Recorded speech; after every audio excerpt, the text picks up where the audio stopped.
Hi guys, नमस्कार। मैं doctor विकास Chaudhary, electro homeopathy practitioner, चिकित्सक। आज आप सभी के बीच में मैं एक विषय पर बात करूंगा। उम्मीद करता हूं आप सभी लोग अच्छे होंगे। और इलेक्ट्रो होम्योपैथी के बारे में आज हम आपको एक ऐसी इंफॉर्मेशन देंगे जो आपकी प्रैक्टिस में बहुत ही महत्वपूर्ण होने वाली है। तो अंत तक आप सभी हमारे साथ बने रहें और हम जानने वाले हैं कि वास्तविक में जो इलेक्ट्रो होम्योपैथी में है इसका यूजेस क्या है, यानी। और आज हम इस वीडियो में ये भी बताएंगे कि इलेक्ट्रो होम्योपैथी का प्रिंसिपल क्या है, सिद्धांत क्या है, किस सिद्धांत पे औषधियाँ काम करती हैं, और मैटी जी का जो नियम है वो क्या कहता है। तो हमारे साथ अंत तक सभी बने रहें। आज हम जानने वाले हैं। फर्स्ट, हम बात तीन बातों पे करेंगे: सब एक्यूट, एक्यूट, सब एक्यूट, क्रोनिक। डिजीज की जो प्रकृति होती, नेचर होता है, वो तीन टाइप का होता है। कहने का मतलब, हमारी जो बीमारी है उसकी कोई ना कोई एक अपनी प्रकृति होती है। या तो बीमारी एक्यूट होगी, या फिर सब एक्यूट होगी, मध्यम, या फिर तीव्र, यानी फिर हम क्रोनिक कह सकते हैं। तो अब हम कैसे पहचानेंगे कि बीमारी क्रोनिक है, एक्यूट है, सब एक्यूट है? क्योंकि हम रेमेडी का सिलेक्शन डिजीज की, हम जब रेमेडी का सिलेक्शन करते हैं तो जो बीमारी होती है उसकी नेचर पर हम सिलेक्शन करते हैं। मेडिसिन का डोज, रेमेडी का डोज पॉजिटिव जाएगा, नेगेटिव जाएगा, लोअर जाएगा, अपर जाएगा, मोर लाइटर जाएगा, मोर नेगेटिव लाइटर जाएगा। ये हम कब जान पाएंगे? जब हमें पता होगा कि बीमारी की प्रकृति क्या है। बीमारी, कहने का मतलब ये है सरल भाषा में, बीमारी हाइपो में है या फिर हाइपर में है। बीमारी हाइपर एक्टिविटीज कर रही है या फिर नहीं। मैं आपको एक एग्जांपल लेता हूं। जैसे किसी व्यक्ति को हाइपर टेंशन है, उसका बीपी इंक्रीज आ रहा है, लिमिट से ज्यादा उसका प्रेशर हो रहा है, जिसे हम हाइपर टेंशन कहते हैं। 150 या फिर 190 अपान 80-90 जा रहा है। इसका मतलब जो व्यक्ति का ब्लड प्रेशर है वो इंक्रीज हो रहा है। तो ये जो डिजीज है किस नेचर में आई, यानी हाइपर में जा रही है, हाइपर एक्टिविटीज कर रही है। तो इस बीमारी को हम पॉजिटिव बताएंगे।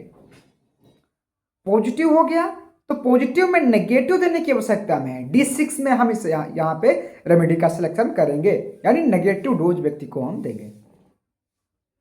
नेगेटिव डोज किस लिए? क्योंकि ऑलरेडी जो सिम्टम है वो पॉजिटिव आ रहा है सामने से, ठीक है। तो जब पॉजिटिव सिम्टम हो तब हम नेगेटिव रेमेडी का यूज करेंगे, और जब नेगेटिव सिम्टम हो, जैसे कि constipation, negative, intestine cavity work नहीं कर पा रहा है, कब्ज रहता है, मल त्याग नहीं हो पा रहा है, रेक्टम में सिग्नल नहीं मिल पा रहा है, इस कंडीशन में जो कॉन्स्टिपेशन है नेगेटिव में आता है, उसमें हम पॉजिटिव का सिलेक्शन करेंगे, यानी D4 का सिलेक्शन करेंगे। क्योंकि जो कब्ज है क्रोनिक डिजीज है, यहां पे हम D4 रेमेडी का सिलेक्शन करेंगे, यानी पॉजिटिव। ओके, मोर पॉजिटिव भी कर सकते हैं इफ नीडेड, यही जरूरत पड़ती है। तो अपने हम मुख्य मुद्दे पर आते हैं, बात करते हैं एक्यूट, सब एक्यूट, क्रोनिक। एक्यूट किसे हम एक्यूट कहेंगे? फॉर एग्जाम्पल, तीन टाइप के होते हैं, एक्यूट, सब एक्यूट, क्रोनिक। यदि एक्यूट की हम बात करें, यानी कोई भी बीमारी शुरुआती चरण में स्टार्ट ही होती है, जैसे कि बुखार, किसी व्यक्ति को फीवर होना प्रारंभ हुआ, ओके, फीवर होना स्टार्ट हुआ और 2 से 4 या 5 दिन उसको फीवर होते हुए, उसको हम कहते हैं एक्यूट। यानी बीमारी का जो चरण है, बीमारी की जो स्टेटस है, अभी स्टार्ट ही हुई है, अभी बीमारी जो डिजीज है ज्यादा दिन की नहीं हुई, इस कारण हम उसको एक्यूट कहते हैं। एक्यूट में हम D6 रेमेडी का सिलेक्शन करेंगे, क्योंकि बीमारी अभी शुरुआती हुई है, तो हम D6 से उसको क्योर कर सकते हैं। और यदि वही बीमारी, कहने का मतलब वही बीमारी 1 से 2 मंथ, 6 मंथ हो जाता है, 3 मंथ हो जाता है, तब उसे हम सब एक्यूट कहते हैं। यानी जो बीमारी है अपनी स्थिति से चरण से आगे सेकेंड स्टेज में जा चुकी है, उसे हम कहते हैं सब एक्यूट। ठीक है, एक्यूट हमने जान लिया। अब हम जान लिया सब एक्यूट क्या होता है। सब एक्यूट किसी को बीमारी हुई और वो मेडिसिन लेता रहा, 1 से 2 मंथ या 4-5 मंथ हो गए लेकिन उसकी बीमारी अभी तक ठीक नहीं हुई, उसे हम कहते हैं सब एक्यूट। ओके, तो आपने जाना कि सब एक्यूट क्या होता है।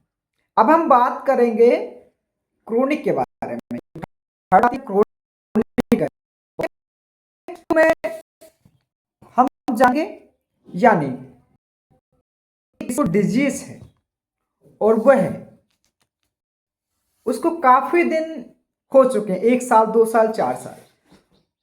मैं ये भी बताऊंगा आपको कि किस श्रेणी में कौन सा डिजीज आता है। यदि उसको 6 मंथ से ज्यादा हो जाते हैं तब उसे हम क्रोनिक डिजीज कहते हैं। ऐसी डिजीज जो जल्द क्योर नहीं होती या जिसमें समय लगता है उसे हम क्रोनिक डिजीज कहते हैं, जैसे कि डायबिटीज, थायराइड, लाइक कैंसर। यह एक ऐसी डिजीज है, बीमारियां हैं जो जल्दी क्योर नहीं होती, इसलिए इनको हम 3rd ग्रेड में रखते हैं, यानी जो हमारा क्रोनिक है उसमें रखा गया है। तो क्रोनिक हमने जान लिया कि अब देखिए बुखार जो है एक्यूट है। बुखार क्या है? एक्यूट है। सब एक्यूट में किसी प्रकार का जो बुखार हुआ वो पुराना हो गया, या फिर किसी को स्किन डिजीज हुई वो पुरानी हो गई, 1 से 2 मंथ 3 मंथ पुरानी, उसे हम सब एक्यूट कहेंगे। और जो कैंसर है, लाइक किसी प्रकार का कार्सिनोमास या फिर कैंसर, बिनाइन ट्यूमर या फिर कैंसर जिसको 6 मंथ से ज्यादा का ड्यूरेशन समय टाइमिंग हो है, उस कंडीशन में हम उसको क्या कहेंगे? Chronic disease. क्रोनिक डिजीज एक ऐसी डिजीज होती है जिसमें समय लगता है, क्योरेबल होती हैं बट उसमें टाइम लगता है क्योर होने में। ओके, मेटिजी का सिद्धांत क्या कहता है हम उस पर भी जान लेते हैं, हम तक बने रहें। यदि आप महत्वपूर्ण जानकारी पाना चाहते हैं, प्रैक्टिशनर हैं, ये चीजें प्रैक्टिस में आपकी बहुत ही हेल्पफुल होने वाली हैं, इसलिए हमारे साथ आप सभी बने रहें। तो मेटिजी का जो सिद्धांत क्या कहता है? कंप्लेक्सिया कंप्लेक्सिस क्यूरेटर, कंप्लेक्सिया क्यूरेटर, this is principle of electrohomeopathy. Mattei के सिद्धांत के अनुसार यदि कोई बीमारी जटिल है, लाइक क्रोनिक कैंसर, तो मेटिजी का सिद्धांत का इसका मतलब कहता है यदि डिजीज बीमारी क्रोनिक है, जटिल है, तो उसके लिए जटिल मिश्रण की भी जरूरत होगी। जटिल मिश्रण यानी एक ऐसा मिश्रण हम उसके लिए तैयार करेंगे कि उस डिजीज को हम क्योर कर पाए, जितना जल्दी हो सके उसको टाइमिंग ड्यूरेशन में हम उसको क्योर कर दें। यदि बीमारी एक्यूट है तो हम उसके लिए एक ऐसा मिश्रण बनाएंगे कि जल्द से जल्द बीमारी एक्यूट जो है वो क्योर हो जाए। यानी जितनी बीमारी पुरानी है उतनी ही हमें मोर लाइटर करने की जरूरत होती है, यानी वो क्रोनिक डिजीज के अंदर आती है। और क्रोनिक डिजीज में हम D4 का सिलेक्शन करते हैं।